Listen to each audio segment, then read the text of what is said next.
নমস্কাৰ প্ৰিয় বন্ধু বান্ধৱীসকল, লৈ আহিছোঁ আপোনালোকৰ বাবে অন্য এটা নতুন ভিডিঅ'। যিহেতু নেকি অহা ৭ ছেপ্টেম্বৰ তাৰিখে চন্দ্ৰগ্ৰহণ পৰিছে আৰু চন্দ্ৰগ্ৰহণৰ প্ৰভাৱৰ ফলত আমাৰ ৰাশিফলসমূহৰ মাজতো কিছু সাল সলনি ঘটিব।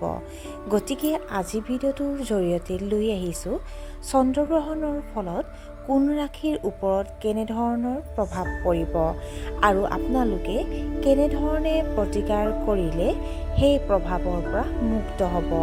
লগতে জানিব পাৰিব এই চন্দ্ৰগ্ৰহণৰ প্ৰভাৱৰ ফলত কোন কোন ৰাশি লাভৱান হ'ব। তেন্তে আহক পলম নকৰি আৰম্ভ কৰোঁ প্ৰথম ৰাশিৰ পৰা। প্ৰথম ৰাশি হ'ল মেষ ৰাশি। চন্দ্ৰগ্ৰহণৰ প্ৰভাৱৰ বাবে বিবাদৰ পৰা মুক্তি পাব পাৰে। আপোনাৰ ৰাশিৰ পৰা একাদশ স্থানত এই গ্ৰহণ থাকিব। লগতে আপোনাৰ আৰ্থিক অৱস্থাও শক্তিশালী কৰক। ব্যৱসায়ত অগ্ৰগতি হ'ব। বন্ধুসকলৰ পৰা কিছু ক্ষোভ আহিব পাৰে। ঊৰ্ধ্বতম বিষয়াৰ সন্মুখত আপোনাৰ ভাৱমূৰ্তি উন্নত হ'ব। অসুস্থ পৰিয়ালৰ এজন সদস্যৰ স্বাস্থ্য উন্নতি হ'ব। প্ৰতিকাৰ হিচাপে মেষ ৰাশিৰ জাতক জাতিকাসকলে মহামৃত্যুঞ্জয় মন্ত্ৰ জপ কৰিলে সমস্যাৰ পৰা মুক্ত হৈ থাকিব। বৃষ ৰাশি। কৰ্মক্ষেত্ৰত মানুহ আপোনাৰ বিৰুদ্ধে সক্ৰিয় হৈ উঠিব পাৰে। গুৰুত্বপূৰ্ণ কামবোৰ আপোনাৰ হাতৰ পৰা পিছলি যাব পাৰে। উচ্চপদস্থ বিষয়াই আপোনাক আধিপত্য বিস্তাৰ কৰিবলৈ চেষ্টা কৰিব। দেউতাকৰ স্বাস্থ্যৰ যত্ন ল'ব লাগিব। ৰাজনীতিৰ লগত জড়িতসকলে হয়তো আনন্দদায়ক সফলতা লাভ কৰিব।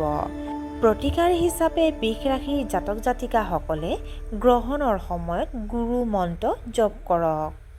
মিথুন ৰাশি। আপোনাৰ আৰ্থিক অৱস্থা ভাল হ'ব। ধৈৰ্য্যৰে কাম কৰা উচিত। চৰকাৰী কামত বাধাৰ সম্ভাৱনা থাকিব। কাৰিকৰী শিক্ষাৰ সফলতাৰ সম্ভাৱনা আছে। স্থায়ী সম্পত্তিৰ সৈতে জড়িত বিষয়সমূহ সমাধান হ'ব পাৰে। আপুনি ধৰ্মীয় কাম-কাজৰ প্ৰতি বিশেষ আগ্ৰহ প্ৰকাশ কৰিব। প্ৰতিকাৰ হিচাপে মিথুন ৰাশিৰ জাতক জাতিকাসকলে ওম শম শমায় নমঃ এই মন্ত্ৰফাঁকি জপ কৰিব লাগে। কৰ্কট ৰাশি। গ্ৰহণৰ ফলত আপোনাৰ ৰাশিৰ অষ্টম স্থানত প্ৰভাৱ পৰিব। স্বাস্থ্যজনিত সমস্যা বাঢ়িব পাৰে। কিছু দুখৰ খবৰ পাব পাৰে। গৱেষণাৰ কামত জড়িতসকলে হয়তো নতুন কৃতিত্ব লাভ কৰিব পাৰে। দীৰ্ঘ দূৰত্বৰ যাত্ৰা পৰিহাৰ কৰিব লাগে। আপোনাৰ মনটো হয়তো উত্তেজনা আৰু আশংকাৰে আগুৰি ধৰিব। প্ৰতিকাৰ হিচাপে কৰ্কট ৰাশিৰ জাতক জাতিকাসকলে গ্ৰহণৰ পিছদিনা ৰাতিপুৱা সময়ত মাটি দাইল আৰু চাউল দান কৰিব লাগে। সিংহ ৰাশি। চন্দ্ৰগ্ৰহণৰ প্ৰভাৱ স্বাভাৱিক হ'ব। প্ৰতিযোগিতামূলক পৰীক্ষাত ভাল ফলাফল পাব পাৰে। আপুনি ব্যৱসায়ত কিছু নতুন পৰিৱৰ্তন কৰিব পাৰে। কিন্তু অহংকাৰী হোৱাৰ পৰা আঁতৰি থাকিবলৈ চেষ্টা কৰক। আপোনাৰ জীৱনসংগীৰ স্বাস্থ্যজনিত সমস্যা হ'ব পাৰে। বিবাদ নিষ্পত্তি কৰাত আপুনি সফল হ'ব।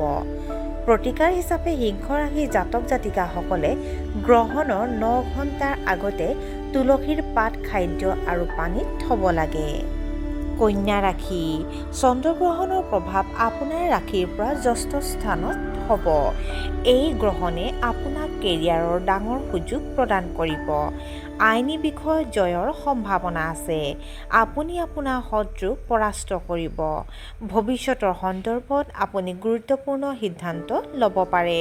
কন্যা ৰাশিৰ জাতক জাতিকাসকলে প্ৰতিকাৰ হিচাপে ভগৱান বিষ্ণুৰ মন্ত্ৰ জপ কৰিব। তুলা ৰাশি। শ্বেয়াৰ বজাৰত আৰু বিত্তীয় বিষয়ত ব্যাপক উঠা-নমা হ'ব। গৰ্ভৱতী মহিলাই গ্ৰহণৰ সময়ত কটাৰী, বেজী আৰু চোকা বস্তুৰ পৰা আঁতৰি থাকিব লাগে। পাচনতন্ত্ৰৰ বিকাৰ বাঢ়িব পাৰে। প্ৰেমৰ সম্পৰ্কত যোগাযোগৰ ব্যৱধান থাকিব পাৰে। পুৰণি কথাবোৰ হয়তো আকৌ জটিল হৈ পৰিব। আপুনি আপোনাৰ সন্তানক লৈ চিন্তিত হ'ব পাৰে। প্ৰতিকাৰ হিচাপে তুলা ৰাশিৰ জাতক জাতিকাসকলে গ্ৰহণৰ দিনা কাউৰীক মিঠা ভাত খুৱাব লাগে। বৃশ্চিক ৰাশি। নতুন সম্পত্তি আৰু বাহনত বিনিয়োগ কৰিব পাৰে। হৃদৰোগীসকলে আগন্তুক 3 মাহত বিশেষভাৱে সাৱধান হ'ব লাগে।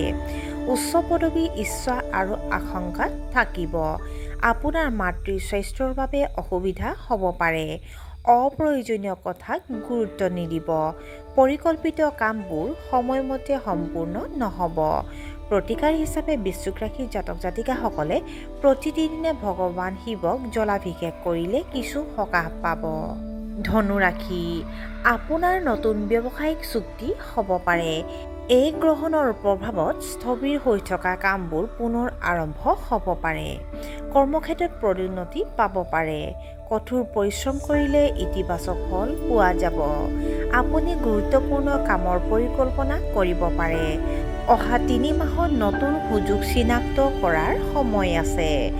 ধনুৰাশিৰ জাতক জাতিকাসকলে প্ৰতিকাৰ হিচাপে পৰুৱাক আটা আৰু চেনি খুৱাব লাগে। মকৰ ৰাশি, অপ্ৰয়োজনীয় খৰচৰ বাবে আপোনাৰ আৰ্থিক অৱস্থাৰ অৱনতি ঘটিব পাৰে।